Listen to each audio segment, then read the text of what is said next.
Muy buenos días, queridos amigos. Bienvenidos a un nuevo episodio de Vladimir a la Carta. Estamos a la espera de nuestro invitado, el doctor, profesor universitario, politólogo Guillermo Tell Aveledo.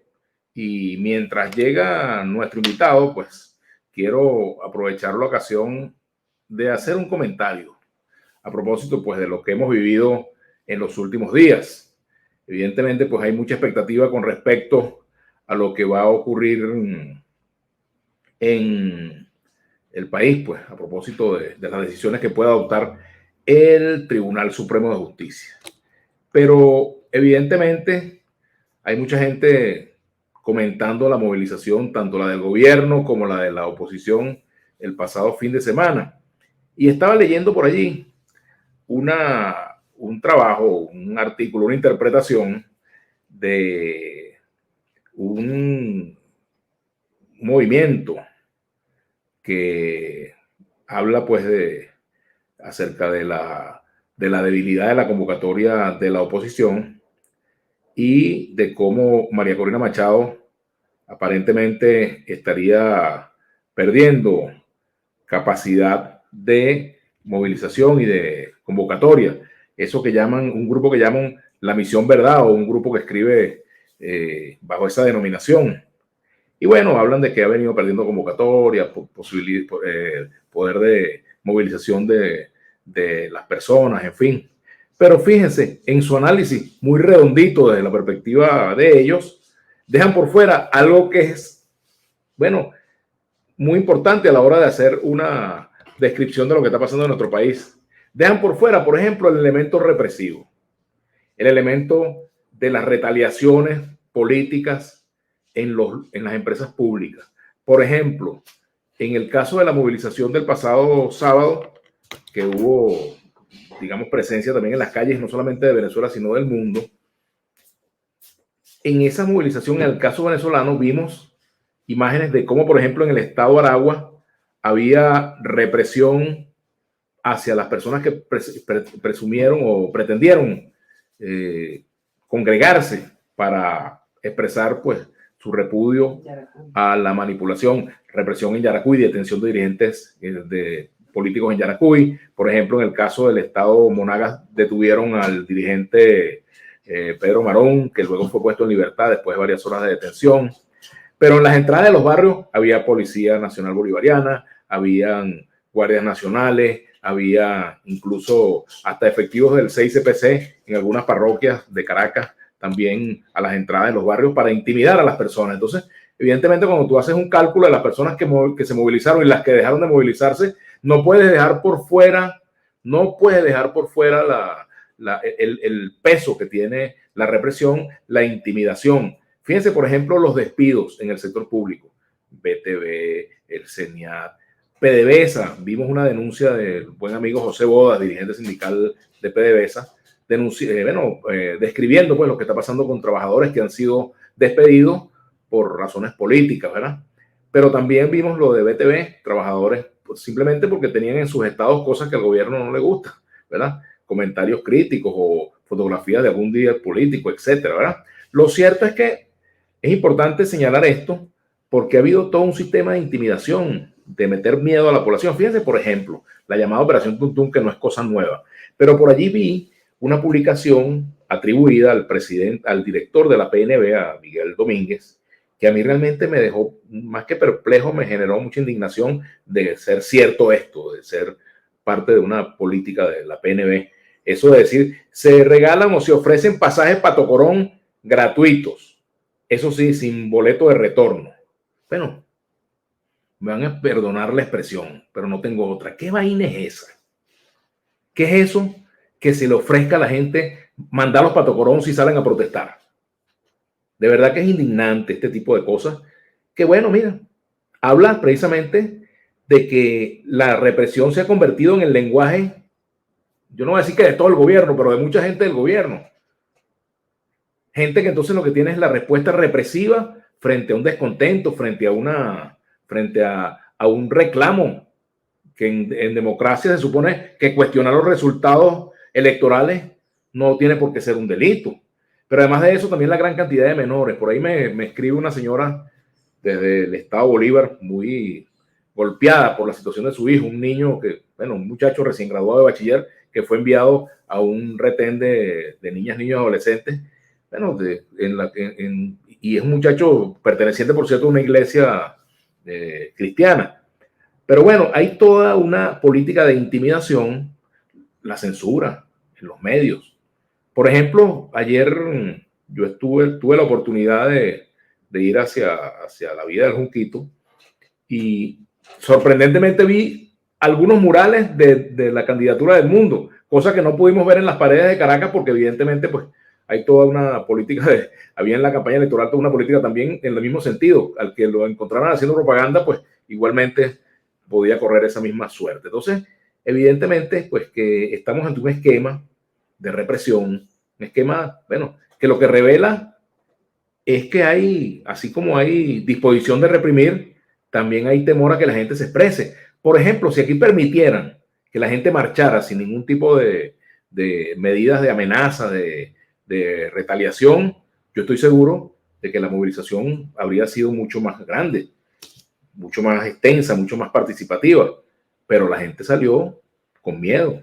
Yo estuve allí haciendo mi trabajo, pues estuve allí y vi realmente un importante número de personas. No obstante, bueno, estoy persuadido de que efectivamente estamos ante una situación de intimidación y por más que se quiera ocultar, eso pues no tiene ninguna duda. Así que eh, podrán intimidar, podrán incluso impedir que la gente salga de sus casas por miedo, pero eso no quiere decir que conquisten el corazón de quienes ya le dieron la espalda al gobierno. Eso no es una situación fácil de recuperar, porque evidentemente, pues, la gente, bueno, espera una respuesta. Y, por ejemplo, ha habido muchos cuestionamientos a las actas que han mostrado el sector de la candidatura del Mundo González Urrutia, pero no se han querido mostrar las actas del CNE, por ejemplo, las que tiene el Consejo Nacional Electoral, que tiene el Plan República. Entonces, fíjense, se generan todas esas dudas con respecto al resultado. Pero además también está claro que ese proceso de peritaje hecho por por el Tribunal Supremo de Justicia, que está realizando el Tribunal Supremo de Justicia, es un proceso, bueno, a todas luces, con falta de transparencia. ¿Por qué? Porque, bueno, ahí no hay testigos de los partidos políticos, de los candidatos, no hay representación de la observación de sectores de la llamada sociedad civil o grupos de la sociedad venezolana. En fin, nada de eso. Entonces es un proceso, bueno, con mucha oscuridad, con mucha digamos, falta de transparencia. Y bueno, los venezolanos saben pues lo que está pasando. Aquí en Venezuela todo el mundo sabe lo que pasó y lo que está pasando. Lo que no se sabe es lo que va a ocurrir. Así que bueno, yo quiero dejar este comentario hasta acá, pero vamos a seguir esperando a nuestro invitado y mientras tanto vamos a leer alguna participación de la audiencia. Nuestro invitado tuvo un inconveniente con el vehículo, fue a dejarlo en un taller y ya debe estar por llegar en cuestión de unos minutos. Pero mientras tanto, bueno, vamos a leer aquí algunos mensajes. Dice por acá Aura Valor, Dios te bendiga, debe ser difícil para usted y lo entiendo. Bueno, es difícil para todos los venezolanos, lo que estamos viviendo en este momento, incluso para los propios chavistas, ¿no? Sobre todo de la base, ¿no? Que están observando lo que viene ocurriendo en nuestro país. Aquí dice Ibazán Cárdenas, Vladimir es un huevo frío, llama a Maduro presidente y al régimen gobierno. Bueno, cada quien llama a los fenómenos o a las personas como quiera, ¿verdad? Usted puede decirle lo que usted quiere. Yo no sé si usted está en Venezuela o está afuera y usted no sé a qué se dedica, ¿verdad? Simplemente cada quien utiliza el lenguaje de la manera que crea que debe utilizarlo. Una información del sector gubernamental, Carabobo, Isabel Castillo. Si proclaman, aquí dice también, si proclaman definitivamente Maduro como presidente, quiere decir que en futuras elecciones se va a votar más no elegir. Manuel Ferreira, bueno, mire, esa es una dificultad que tenemos. O sea, perder la fe en el voto es algo que quizás va a ser muy sencillo para mucha gente, pero yo por lo menos, en lo que a mí respecta, cada resquicio electoral que haya, creo que hay que votar, porque no hay que regalar esos espacios. Pero esa es una discusión que yo no digo que es extemporánea, pero evidentemente es algo que el tiempo la va a saldar. Gracias por decir la verdad. Sigue adelante, Vladimir. Gracias, Yarnila. Indira Pérez Ferrer. El TSJ, aquí es que los mensajes están entrando lentamente. Tenemos una lentitud de internet. Saludos. El TSJ revisa unas cajas según dónde están las actas y papeletas de votos. ¿Serán de Manacho? Alberto Rubio. La verdad no lo sé. Pero fíjense, quiero volver a comentar, que lo hice el otro día, el artículo que escribió Arias Cárdenas. Arias Cárdenas, bueno, él es el embajador de Venezuela en México y evidentemente tiene su posición política, ¿verdad? De solidaridad con el gobierno. Pero él pide, a pesar de que dice que él cree que saluda el triunfo de Maduro y todo eso, él pide que se revise todo, que se haga una auditoría, que se revisen bien esas actas y que todo sea transparente para que no quede duda. O sea, él mismo está, en su artículo, palabras más, palabras menos, dejando abierta esa puerta que el gobierno no quiere que se abra. Entonces, yo los recomiendo que se lo lean. Por supuesto, van a decir, ese chavista, bueno, lo que sea, pero léanlo porque a lo mejor dice cosas que no nos gustan, ¿verdad? A quienes no apoyamos este gobierno, pero también dice cosas que no le gustan al gobierno y a esas es que hay que leer. Ven, aquí dice otro comentario de Antonio Rivero. Buenos días, Vladimir. ¿Cómo es eso también que un civil puede mandar a las Fuerzas Armadas? Yo creo que el Potro Álvarez no pagó ni el servicio militar. Bueno, mira, eso que hizo el Potro Álvarez habla mal, pues que eso ocurra, ¿verdad?